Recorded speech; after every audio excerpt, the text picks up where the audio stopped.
இப்போ 2011 இந்த வழக்கு போட்டு 2014-15 முடிவுக்கு வந்துருந்துச்சுன்னா தமிழ்நாடு இந்த 4 வருஷம் ஒரு துரதிருஷ்டமான ஒரு முதலமைச்சராக சந்திச்சிருக்காரு. நான் வேணா உங்கள் ஊடக வாயிலாக அந்த முக்தாருக்கு ஒரு சவால் விட்டு கூறுகிறேன். அவர் சொல்வதில் ஏதாவது ஒன்று உண்மை என்று நிரூபித்தால் நான் சமுதாய பண்ணி விட்டு போயிடுறேன். 1976 ஊழலுக்காக ஆட்சி கலைக்கப்பட்ட கருணாநிதியும் ஒண்ணு. திருச்செந்தூர் தொகுதியில் அனிதா ராதாகிருஷ்ணன் டெபாசிட் இழப்பார். பத்மநாபபுரம் தொகுதியில் மனோ தங்கராஜ் டெபாசிட் இழப்பார். தூத்துக்குடி தொகுதியில் பேரனை நிறுத்தினாலும் சரி, மகனை நிறுத்தினாலும் சரி, கொள்ளு பேரனை நிறுத்தினாலும் சரி, ஊழலுக்காக ஆட்சி கலைக்கப்பட்ட ஒரு முதல்வர் இந்திய வரலாறுல முதலாக ஊழலுக்காக ஆட்சி கலைக்கப்பட்ட ஒரு முதல்வர்னா அது கருணாநிதி. அப்படிப்பட்ட ஒருத்தருக்கு எதுக்கு இவ்வளவு பேரு புகழெல்லாம் உருவாக்குறாங்க? தமிழகத்தின் சிறந்த முதல்வர் யாருன்னு கேட்டா 54% பேர் பெருந்தலைவர் காமராஜருடைய ஆட்சின்னு சொல்றாங்க. அதுக்கு அடுத்தபடியாக 22% பேர் புரட்சி தலைவர் எம்ஜிஆர் ஆட்சின்னு சொல்றாங்க. 2% பேர் கருணாநிதி ஆட்சின்னு. அரசு அதிகாரம் இருக்கிறதுனால வேண்டுமென்றே திட்டமிட்டு வாயு விபச்சாரி முக்தார் போன்ற நபர்களை வைத்து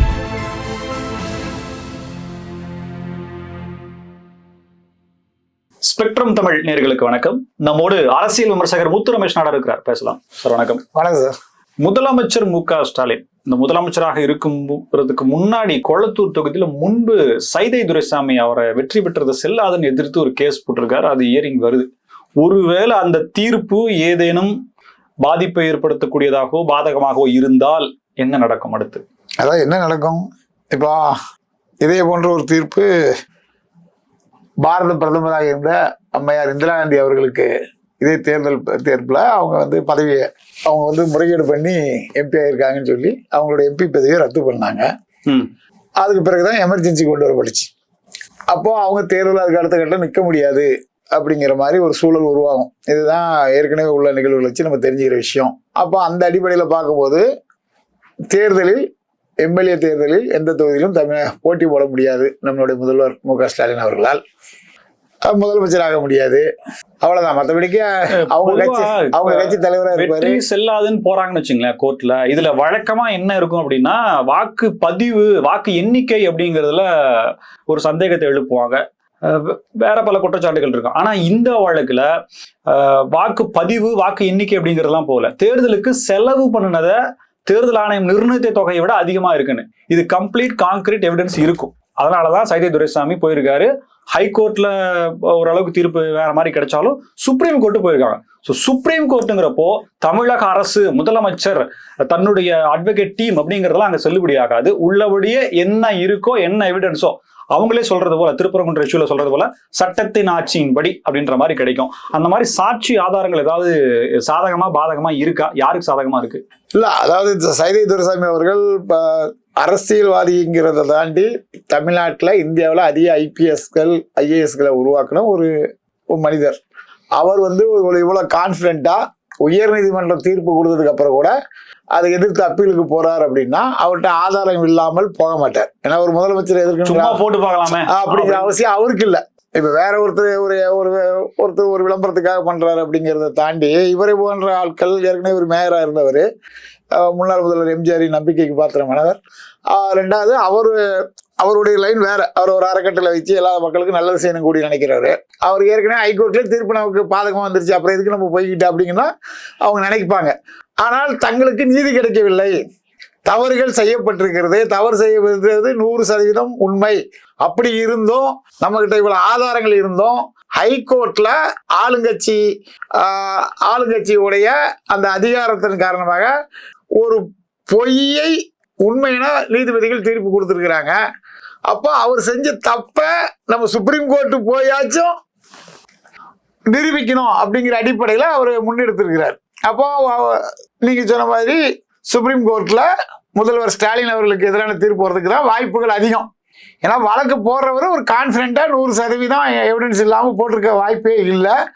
அப்படி இருக்கும்போது மீண்டும் முதல்வர் தேர்தல் வேட்பாளராக திமுக கூட்டணியில் தேர்ந்தெடுக்கக்கூடிய வாய்ப்புகள் கூட இழக்கக்கூடிய சூழல் வரும்.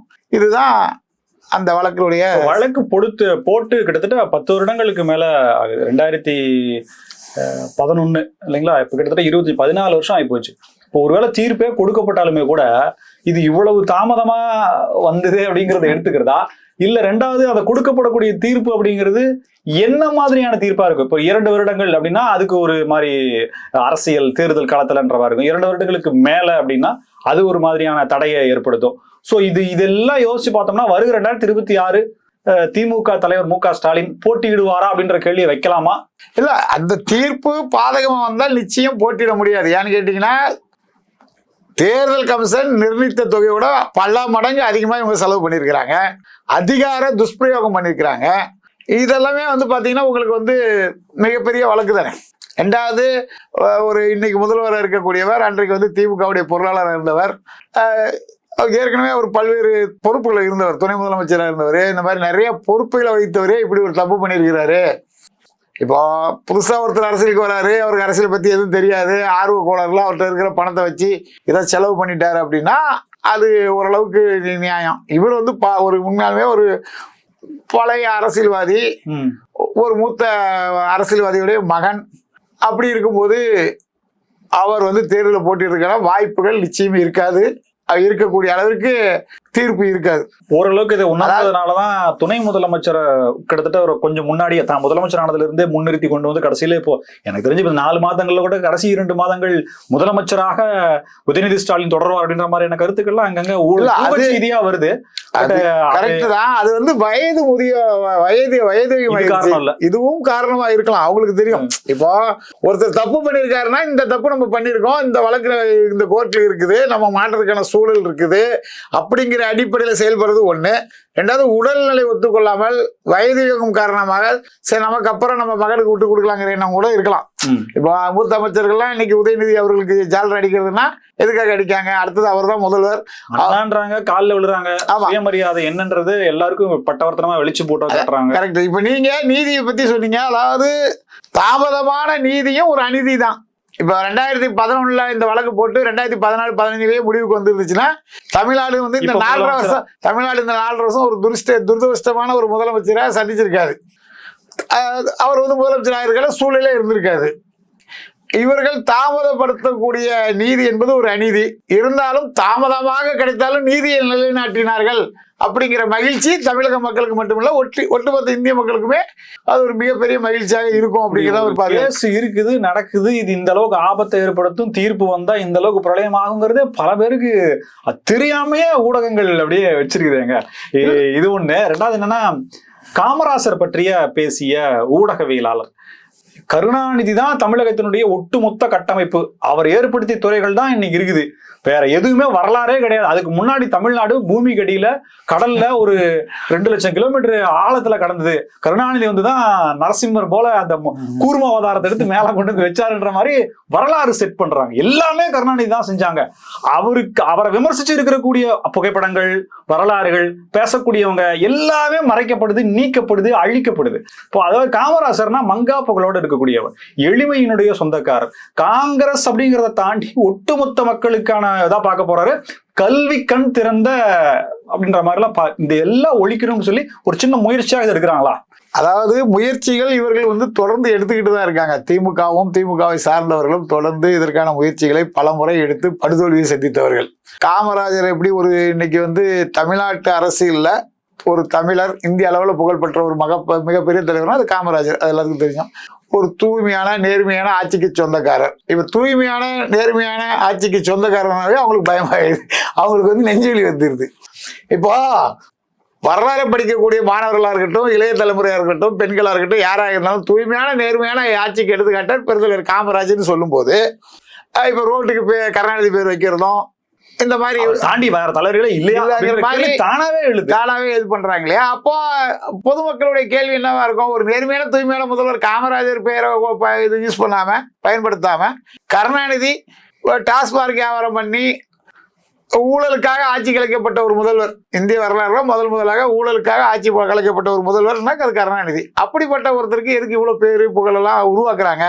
அவர் மகன் என்கிறதுனாலயா, இல்லது திமுகவுடைய முதல்வராக அவர் இருந்தாருங்கிறதுனாலயா அப்படிங்கிறது ஒரு பெரிய ஒரு கோபத்தை மக்கள் மத்தியில் ஏற்படுத்தியிருக்கிறது. அதாவது கொஞ்சம் கூட காங்கிரஸ்க்கு கோவம் இல்ல சார். காங்கிரஸ்ங்கிறது வந்து நீங்க நிறைய பேர் தவறாவே ஒரே ஒரு திருத்தம், திருச்சி வேலுச்சாமி தவிர வேற யாருக்கும் கோவம் வரல. திருச்சி வேலுச்சாமி அவர்கள் உண்மையான காங்கிரஸ்காரர். இதுல வந்து உண்மையான காங்கிரஸ்காரர், பொய்யான காங்கிரஸ்காரர்கள் எல்லாம் இருக்கு.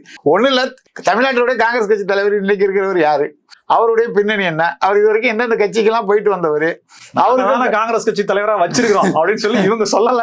அதாவது இன்றைய சூழல்ல காமராஜர் இருந்த ஸ்தாபன காங்கிரஸ்னா அந்த தலைவர்கள்லாம் யாரு? நாட்டின் சுதந்திரத்துக்காக சிறை சென்று அடிபட்டு உதைப்பட்டு உயிரை துச்சமென மதித்து மிகப்பெரிய போராட்டங்கள் நடத்தி சிறையில 9 ஆண்டுகளும் 10 ஆண்டுகளும் 15 ஆண்டுகளும் சொல்லி கொடும் சிறையில இருந்து எந்த சுகத்துக்கும் ஆசைப்படாம கல்யாணமே கூட பண்ணிக்காம தனது இளமை கலைஞர் சிறையில் இருந்தவங்க. இதுல எந்த விதத்துல குறைஞ்சு போயிட்டாரு கருணாநிதி? அவரும் தான் சிறையில் இருந்திருக்காரு. சிறையில் இருந்த போதே உதயநிதியை பார்த்து அவருக்கு ஆசீர்வாதம் கொடுத்து எழுச்சி தலைவராக எதிர்கால விடியலாக வரணும்னு ஆசீர்வாதம் பண்ணி இல்ல. இது இப்படிதான் வந்து கட்டமைக்கிறாங்க. பின்னாடி வந்து இது வந்து உண்மை நிலை மக்களுக்கு தெரியலன்னா இப்படிதான் கட்டமைக்கப்படும். இப்ப சமீபத்துல கூட ஒரு வருஷத்துக்கு முன்னாடி கர்ம வீரரும் கலைஞர்னு ஒரு புக்கு விட்டானுங்க. அந்த புக்கு விடுறதுடைய நோக்கம் என்ன அப்படின்னா, 2 பேரும் ஒண்ணுதான். ஆமா, தமிழ்நாட்டினுடைய மிகப்பெரிய நேர்மைக்கு உதாரணமான தலைவர், எல்லாரையும் படி என்று சொல்லி படிக்க வைக்க முயற்சி செய்த தலைவர், பிச்சை எடுத்தனால நான் படிக்க வைப்பேன் அப்படின்னு சொன்ன தலைவரையும், எல்லாரையும் குடிச்சு நாசமா போ, செத்து போ, கொலை செய்யி, கொள்ளையடி, கஞ்சா வித்துக்க, அபின் வித்துக்க, எது வேணாலும் வித்துக்க, என்ன வேணாலும் பண்ணிக்க, 10% 20% எவ்வளவு கொடுக்க முடியுமோ கூடு அப்படின்னு சொல்லி இந்தியாவிலே மோசமான ஆட்சி நடத்தி 1976லயே ஊழலுக்காக ஆட்சி கலைக்கப்பட்ட கருணாநிதியும் ஒண்ணு. 1940 இருந்து 54 வரைக்கும் 4 முதல்வர்களை உருவாக்கி தமிழ்நாட்டின் கிங் மேக்கராக திகழ்ந்த தலைவர். அவர் வச்சிருந்தா 1940லயே முதலமைச்சராக இருக்கலாம். 64 இருந்து 67 வரைக்கும் 2 இந்திய பிரதமர்களை உருவாக்கிய தலைவர். பிரதமர் பதவி தன்னை தேடி கூட அதெல்லாம் வேண்டான்னு சொன்ன ஒரு தலைவர். அவரையும் பதவிக்காக எல்லாம் எந்த நிலைக்கும் போன கருணாநிதியையும் ஒண்ணு அப்படின்னு சொன்னால், நாளைய இளமைய தலைமுறையை இவர்கள் எந்த அளவுக்கு ஏமாற்ற முயற்சிக்கிறார்கள். இப்போ முக்தார் போன்ற ஊடகவியலாளர்கள் அவங்களாம் எப்படி இருக்காங்க அப்படின்னா, பணம் கொடுத்தா யார வேணாலும் திட்டுறது. இப்ப விஜய திட்டமா எப்படி அபாண்டமா இல்ல, நீங்க உண்மையில யாருக்காக பேசுற? திமுக சார்பா பேசுறாரு. அப்படியா? பணம் கொடுத்தா எல்லாருக்காகவும் பேசுறாரு. அது எப்படி மாத்தி பேசுறது? அதிமுக சப்போர்ட்டா பேசியிருக்காரா, காங்கிரஸ் சப்போர்ட்டா பேசியிருக்காரா, பாஜக சப்போர்ட்டா பேசியிருக்காரா? அவர் திமுக அடிமை, திராவிட அடிமை அப்படிதான் சொல்லுவாங்க. அப்படி திமுக பத்திரிகையாளர்னு சொல்லுங்க. ஓ, திமுக பத்திரிகையாளர் பேசுவாங்கிறது. பத்திரிகையாளர்ல நடுநிலையாளர்கள் கிடையாது. திமுக பத்திரிகையாளர், அதிமுக பத்திரிகையாளர், பாஜக பத்திரிகையாளர் இப்படி பிரிச்சுக்கிடுவாங்களா? காசு கொடுத்தா யாருக்கு வேணா பேசுறாரு அப்படிங்கிறது சொல்லாதீங்க. திமுக பேசுவாங்க சொல்றேன், வேற ஒண்ணும் சொல்லல. அதாவது இந்த முக்தார் போன்ற லேகி வியாபாரிகளா இன்னைக்கு ஊடகராகி சமூகத்துல எது உண்மை எது பொய், ஒரு மிகப்பெரிய தலைவரை பற்றி நம்ம அபாண்டமா பொய் சொல்றோமே, நாளைக்கு உண்மை தெரிந்த மாணவர்களோ, உண்மை தெரிந்த கல்லூரி மாணவர்களோ அதான் எல்லாம் அழிச்சு மாத்தி வச்சிடறேன். ஒரு எவிடன்ஸ் கூட இருக்காது. அந்த வேர்ல்டு கப் கொடுக்கறது கூட எக்ஸ் வலைதளத்துல கூகுள் இருந்து நீக்கிறதுக்கான முயற்சிகள் நடந்துட்டு இருக்கிறாமா? அவங்க எப்படி தெரியும்? அதாவது முக்தார் போன்ற இந்த மாதிரியான ஆட்கள் அதாவது என்ன சொல்றது, ஊடக தர்மத்தை ஒரு மிக கேவலமான ஒரு சூழலுக்கு கொண்டு சென்றுட்டாங்க. இப்போ எங்களுடைய கேள்வி என்ன என்பதுன்னா, ஒருவன் தவறு செய்து விட்டால், ஒரு மிகப்பெரிய தலைவரை பற்றி அவதூறு கிளப்பி விட்டால், தமிழ்நாடு முழுவதும் அனைத்து தொகுதியிலும் அனைத்து காவல் நிலையிலும் புகார் மனு கொடுக்கப்படுது. திமுக உடைய திராவிட மாடல் அரசு சட்டப்படியான அவர் மீது நடவடிக்கை இது எடுத்திருக்கணும். நாங்க தொடர்ந்து கிட்டத்தட்ட 10 நாளா போராடிட்டு இருக்கோம். இதுவரை எந்த நடவடிக்கையும் கிடையாது. ஒண்ணு. சரி, இவங்க நடவடிக்கை எடுக்கல, அவங்களுடைய ஆளு அவங்க சொல்லிதான் பேசியிருக்காங்க, கருணாநிதி தான் பெரிய தலைவர் ஆக்கணுங்கிறதுக்காக இந்த மாதிரி ஆட்களை வச்சு பேசியிருக்காங்கன்னு பார்த்தா, திமுக இருக்கக்கூடிய அமைச்சர்கள், நாடார் சமுதாயத்தை சேர்ந்த அமைச்சர்கள், உதாரணத்துக்கு அனிதா ராதாகிருஷ்ணன், கீதா ஜீவன், மனோ தங்கராஜ், அப்பாவு சபாநாயகர், இவர்கள் எல்லாம் பெருந்தலைவர் காமராஜரோட வரலாறை அறிந்தவர்களா, தெரிந்தவர்களா, இல்ல காமராஜரை பத்தி இவங்களுக்கு எதுவுமே தெரியாதா? காமராஜரை பத்தி பொது வழியில திமுக ஆதரவாளர் என்ற பெயர்ல, பத்திரிகையாளர் என்ற பெயர்ல ஒருத்தன் அபாண்டமா பொய் சொல்றானே, இது தவறு அப்படின்னு சொல்லி முதல்வருடைய கவனத்துக்கு இவங்க ஏன் எடுத்து கொண்டு செல்லல?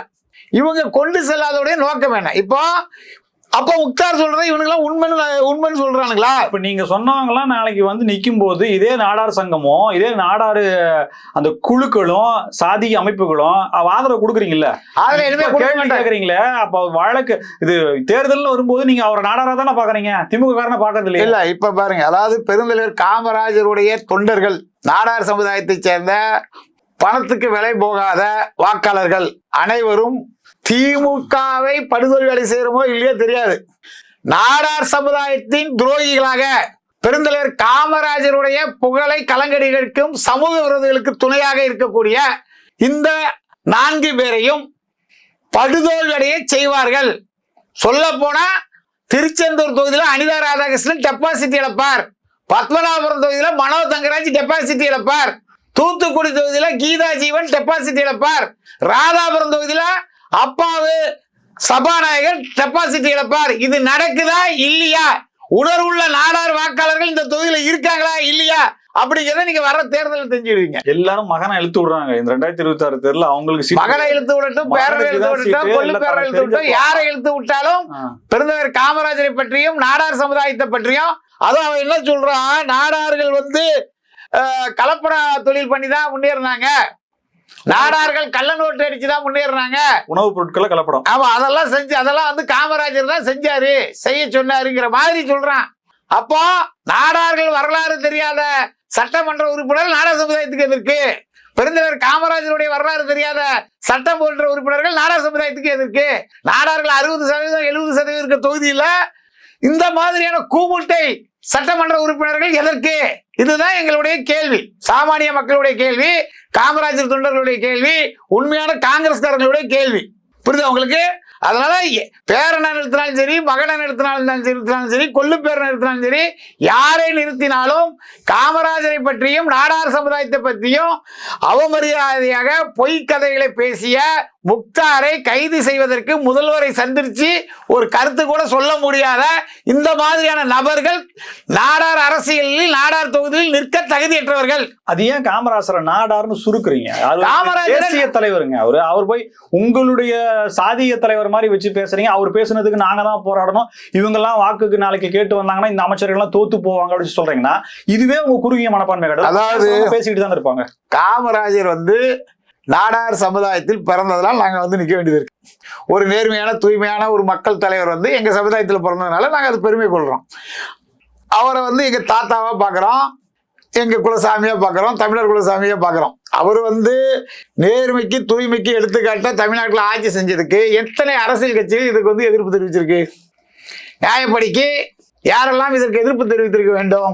திமுக ஒரு தவறை திட்டமிட்டு செய்கிறது, திமுக ஒரு மிகப்பெரிய தலைவரை திட்டமிட்டு அவமானப்படுத்துகிறது, திமுக ஒரு தலைவருடைய உண்மையான வரலாற்றை பொய் வரலாறாக கட்டமைக்க முயற்சி பண்ணுகிறது.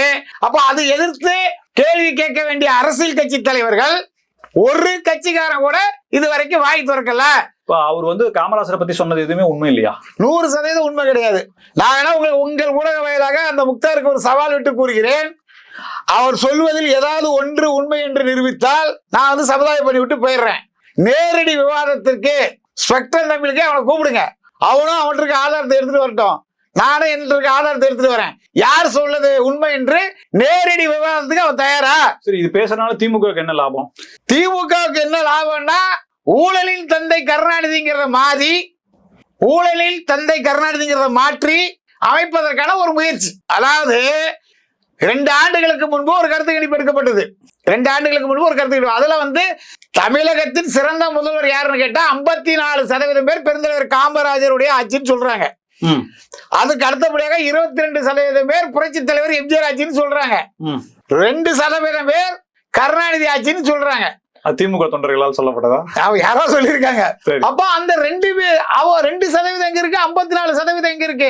பெருந்தலைவர் காமராஜர் என்கின்ற ஒரு நேர்மையான தூய்மையான தலைவன் தமிழ்நாட்டில் முதல்வராக இருந்தார். அந்த ட்ரெண்டை உடைச்சாதான் 2% இருக்க கருணாநிதி 4%, 8% கொஞ்சம் கொஞ்சமா முன்னேற முடியும். இங்கிற அடிப்படையில, இந்த அடிப்படையில காமராஜர் புகழை கெடுப்பதற்கு திட்டமிட்டு, இது வந்து இந்த முக்தார் பேசுறது மட்டும் கிடையாது, இதுக்கு முன்னாடி யாரெல்லாம் பேசியிருக்காங்கன்னு உங்களுக்கு ஆல்ரெடி தெரிஞ்சிருக்கும். சட்டசபையில மூத்த அமைச்சர்னு சொல்ற துரைமுருகன் ஒரு நிகழ்வுல ஆர்.எஸ். பாரதி, நாடாளுமன்ற உறுப்பினர் ஆர். ராசா, இந்த ஆளுநர் மாளிகையில எல்லாம் வந்து குளிர்சாதன வசதி செய்யறது இவருக்காக. அது வந்து திருச்சி சிவா, காமராஜர் அவர் சொந்த பணத்திலேயே பள்ளியோட கட்டாருன்னு சொல்லி ராஜீவ்காந்தின்னு ஒரு மாணவர் அணி செயலாளர், இவனுங்க எல்லாம். ஆமா, இப்ப வர்ற திட்டம் எல்லாமே வந்து அண்ணா அறிவாலயத்துடைய காசுல தான் எடுத்து. ஆமா, எல்லாமே வந்து ஸ்டாலின் கருணாநிதி அவங்க குடும்பத்துல சம்பாதிச்சாங்களா, ரோடு போடுறது எல்லாமே அறிவாலயத்து காசுல இருந்தா. அறிவாலய காசுல தான், அவங்க வீட்டு பணம், அவங்க உழைச்சி சம்பாதிச்ச பணம். அவங்க வந்து கூலி வேலைக்கு போய் சித்தாள் வேலை பார்த்து கருணாநிதி குடும்பத்துல எல்லாம் பார்த்து பண்ணி அதுல வந்த பணத்தை வச்சுதான் இதெல்லாம் செஞ்சுட்டு இருக்காங்க. அந்த டிஃபெண்டர் கார் கூட ஒரு 1.5 கோடி ரூபா, அது கூட உழைச்சு வாங்கினது. அது வந்து கலப்புடுங்கிற காசு. Okay okay. இப்படி பொய்யான கட்டமைப்புகளை உருவாக்கி காமராஜர் என்கின்ற ஒரு மகத்தான மக்கள் தலைவருடைய இமேஜை கெடுக்க வேண்டும் என்பதற்காக தொடர்ந்து இவர்கள் திட்டமிட்டு செயல்படுகிறார்கள். அது நடக்காது. இப்ப நீங்க சொன்ன மாதிரி நாடார் சமுதாயத்தினர் மட்டும்தான் காமராஜருக்கு ஆதரவா பேசுறாருன்னு நினைக்கிறது வந்து தப்பு. நாங்க வந்து ஒரு என்ன சொல்றது, நம்ம தாத்தாவை சொல்லிட்டாங்களேன்னு சொல்லி கோபத்துல வெளிப்பாடுகள் நாங்க பேசுறோம். ஆனா தமிழகத்தில் பெருந்தலைவர் காமராஜர் அவர்களால் உருவாக்கப்பட்ட பள்ளிக்கூடங்களில் படித்து வரும் லட்சக்கணக்கான கோடிக்கணக்கான மக்கள், நன்றி வராத மக்கள் இன்றைக்கு இருக்காங்க. அவங்க வந்து தாத்தா மகனுக்கும் மகன் பேரனுக்கும் நாமெல்லாம் இன்று வாழ்வாதாரத்தில் உயர்ந்ததற்கு காரணம் படிப்பை நமக்கு தந்த பெருந்தலைவர் காமராஜர் தான். அப்படிங்கிற அந்த நன்றி விசுவாசத்தின் காரணமாக செவிவழி செய்தியாக மக்களுக்கு காமராஜருடைய சேவை கொண்டு செல்லப்பட்டிருக்கிறது. இப்போ என்ன சொல்ல போனா, தமிழ்நாட்டுல காமராஜ் அப்படிங்கிற பேரு, அதாவது ஒரு முருகர், ஒரு சிவன், ஒரு பெருமாள், இந்த மாதிரி கடவுளுடைய பெயரை தன்னுடைய குழந்தைகளுக்கு வைப்பதை பெருமையை நினைப்பது போல பெருந்தலைவர் காமராஜ்ங்கிற பேரை பறையர் சமுதாயம் இருக்கலாம், தேவேந்திர சமுதாயம் இருக்கலாம், வன்னியர் சமுதாயம் இருக்கலாம், கல்லர் சமுதாயம் இருக்கலாம், மறவர் சமுதாயம் இருக்கலாம், அகமுடையர் சமுதாயம் இருக்கலாம், முதலியார் சமுதாயம் இருக்கலாம், கவுண்டர் சமுதாயம் இருக்கலாம், பிள்ளமார் சமுதாயம் இருக்கலாம், இப்படி நாடார் சமுதாயம் இருக்கலாம், இப்படி எல்லா சமுதாய மக்களுக்கும் காமராஜ் என்பது ஒரு கடவுள் பெயர் போல சூட்டப்பட்டு வருகிறது இன்று வரை. அப்போ அவருடைய புகழை யாரால அழிக்க முடியுமா? முடியாது. இருந்தாலும் இந்த திருட்டு திராவிடர்கள் தங்களிடம் பல லட்சக்கணக்கான கோடி பணம் இருக்கிறதுனால, அரசு அதிகாரம் இருக்கிறதுனால வேண்டுமென்றே திட்டமிட்டு வாயு விபச்சாரி முக்தார் போன்ற நபர்களை வைத்து இப்படி பேசுறாங்க. இப்போ திமுக வந்து பேசுது அப்படிங்கறத தாண்டி காங்கிரஸ்க்கு என்ன ரியாக்ட் பண்ணுச்சு அப்படிங்கிறது ஒண்ணு இருக்கு. ரெண்டாவது, கொள்கை தலைவர் அப்படின்னு தலைவர்கள் பற்றாக்குறையா இருக்கக்கூடிய இந்த காலத்துல உள்ளபடியே தான் கட்சிக்கு தலைவராக இருந்த அந்த காமராஜர், ஏன்னா கடைசி அந்த ஆட்சியில் இருந்து போன காலங்களில் பார்த்தீங்கன்னா காமராஜ் காங்கிரஸ், தேசிய காங்கிரஸ்ன்ற மாதிரி போனது. தமிழ்நாடு காங்கிரஸ் அப்படின்னாலே அந்த தேசிய காங்கிரஸும் காமராஜர் காங்கிரஸும் அது பிரிந்துதான் ஒட்டாம தான் இருக்கு அப்படிங்கிறதுக்கு இது ஒரு சான்றா எடுத்துக்கலாமா? அதாவதுங்க, காமராஜர் அவர்கள் இருந்தது ஸ்தாபன காங்கிரஸ், சுதந்திரத்துக்காக பாடுபட்ட காங்கிரஸ். இப்ப இருக்கிற காங்கிரஸ் காங்கிரஸ். இது வந்து திமுகவுக்கு ஜால்ரா அடிக்கக்கூடிய ஒரு காங்கிரஸ். திமுக என்ன சொல்லுதோ அதை கேட்டுக்கிட்டு சரி பண்ண வேண்டியது காங்கிரஸ் தானே. 5 தொகுதி 10 தொகுதிக்கு திமுக போய் நிக்கிறது, தலைவர்கள் எல்லாம் எம்எல்ஏ ஆக வேண்டும், அதன் மூலம் ஏதாவது வருமானம் ஈட்ட வேண்டுங்கிற அடிப்படையில திமுகவுக்கு அடிமையாக இருக்கக்கூடிய காங்கிரஸ் இது. காங்கிரஸ் தலைவரா யாரு வரணுங்கிறத காங்கிரஸ் தேசிய தலைமை முடிவு பண்ணுதா, திமுக தலைமை முடிவு பண்ணுதா? திமுக தலைமை தான் முடிவு பண்ணுது. அப்படி இருக்கும்போது அப்புறம் காங்கிரஸ் எப்படி வளரும்? காமராஜரை பத்தி பேசினா காங்கிரஸ் எப்படி கேட்கும்? கேட்காது சார். அதான் நான் சொல்ல வரேன். இப்ப இருக்கிற திமுகவுக்கும் பெருந்தலைவர் காமராஜருக்கு எந்த சம்பந்தமும் கிடையாது. காமராஜரை பற்றி எவன் என்ன பேசினா நமக்கு என்ன, காமராஜர்னா யாரு அப்படிங்கிறது இங்க இப்ப இருக்கிற காங்கிரஸ்காரர்களுக்கு தெரியாது. 1-2 உணர்வுள்ள காங்கிரஸ்காரர்கள் கடுமையாக கொந்தளித்து கடுமையான எதிர்ப்புகளை, அறிவிப்புகளை வெளியிட்டு இருக்காங்க. திருநெல்வேலி மாவட்டத்தில் ஒரு காங்கிரஸ்காரர் முக்தாருடைய நாக்கை அறுப்பேன் அப்படின்னு பகிரங்கமா பத்திரிகையாளர் சந்திப்புல பிரஸ் ரிலீஸ் கொடுத்திருக்காரு. அந்த மாதிரி உண்மையான காமராஜர் தொண்டர்களும் காங்கிரஸ்ல இருக்காங்க.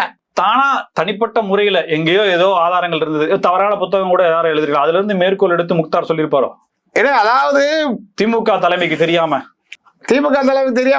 அவர் தப்பு பண்ணது ஏன் இது வரைக்கும் கைது பண்ணல? அதாவது சார், ஒரு திருடன் திருடிட்டான், அவன் மேல வந்து வழக்கு பதிவு பண்ணப்படுது, அவங்க கம்ப்ளைண்ட் கொடுக்கப்படுது. போலீஸ் வந்து இவன் திருடிட்டான் அப்படிங்கிற ஆதாரத்தை கொடுத்த உடனே அவனை வந்து கைது செஞ்சு நடவடிக்கை எடுத்துருக்கணும்ல. திருடுறதுக்கு வீட்டு அனுப்பி விட்டதே போலீஸ்காரன் தான் அப்படின்னா அவன் மேல எப்படி நடவடிக்கை எடுப்பாங்க? அந்த மாதிரி தான் இன்றைக்கு திமுகவுடைய நிலை. பேச சொன்ன இவர்களே அவர்கள் மீது நடவடிக்கை எப்படி எடுப்பாங்க? கர்நாடக போலீஸ் தான் கூப்பிடணும், இந்திய போலீஸ் கூப்பிடுவோம். அதாவது நாடார் சமுதாய மக்கள் மிகப்பெரிய அளவிலே கொந்தளித்து போய் இருக்கிறார்கள். ஏற்கனவே திமுக ஆட்சி படு மோசமான ஆட்சிங்கிறத நம்ம பல்வேறு சூழல்களை பார்த்துட்டு இருக்கோம்.